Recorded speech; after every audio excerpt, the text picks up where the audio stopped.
Our last stop takes us to Royal Oak and a comfy spot in bustling downtown called Goldfish Tea. Yes, I'm an admitted coffee addict, and tea can be a little intimidating, but General Manager Kent Alverson gave us some Tea 101 and talked about why this 10-year-old tea room offers something a little special compared to the coffee shops on every corner. We have over 100 teas on the menu at Goldfish at any given time. So we have a variety anywhere from green to black. We have a lot of herbal teas as well for people looking to avoid that caffeine. Right. I've brought out 3 teas to kind of represent some of the teas that we have here. I have a green tea, an oolong tea, and a black tea. So what are the differences between the 3? So mainly the differences in how the tea is processed. Green tea you can consider your least processed tea. Generally, it is either slightly roasted or slightly steamed versus a black tea, which is heavily oxidized is a technical term, but basically it just means it's been processed for longer, so it gets that darker color to it. Yeah, a little bit in intensity. All right, so when you go ahead and you go ahead and say, all right, I'm feeling this kind of way today, and this is the kind of tea that I would choose. Do you help people kind of steer there? You help people out? Yeah, absolutely. Yeah, we have such an imposing menu to some people for their first time it's here. It's a little intimidating, right? Yeah, that we love walking through. You know, we can bring teas up for people to smell, look at. I think that's the easiest way to kind of get a feel for, and then of course trying it is the ultimate. All right, so let's start here. Sure. How would we go about the process?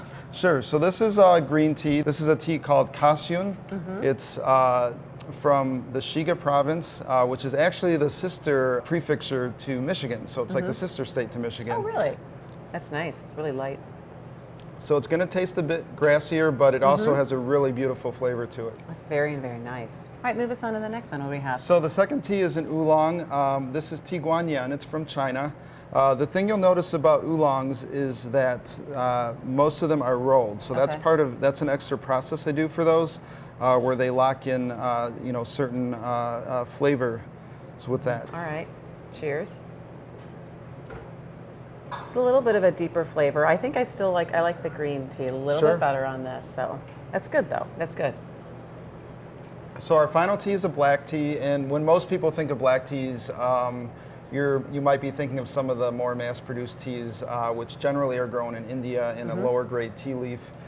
This particular one is not as dark, so not roasted quite as much as you might see in your English breakfast or something like that. It's a really high-quality leaf. The larger the leaf, generally, with the black teas, the higher the quality. Okay. Oh, I really like that. That's lovely. You've been open for now how many years?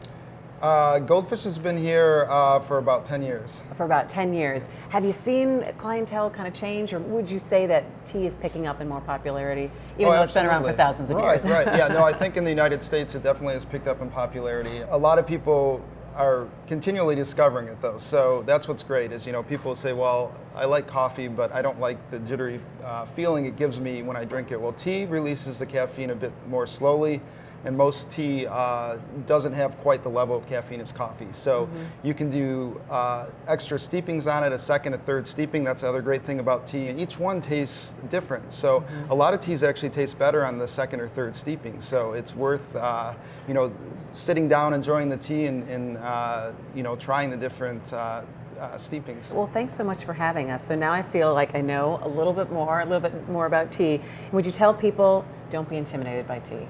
Yes, do not be intimidated.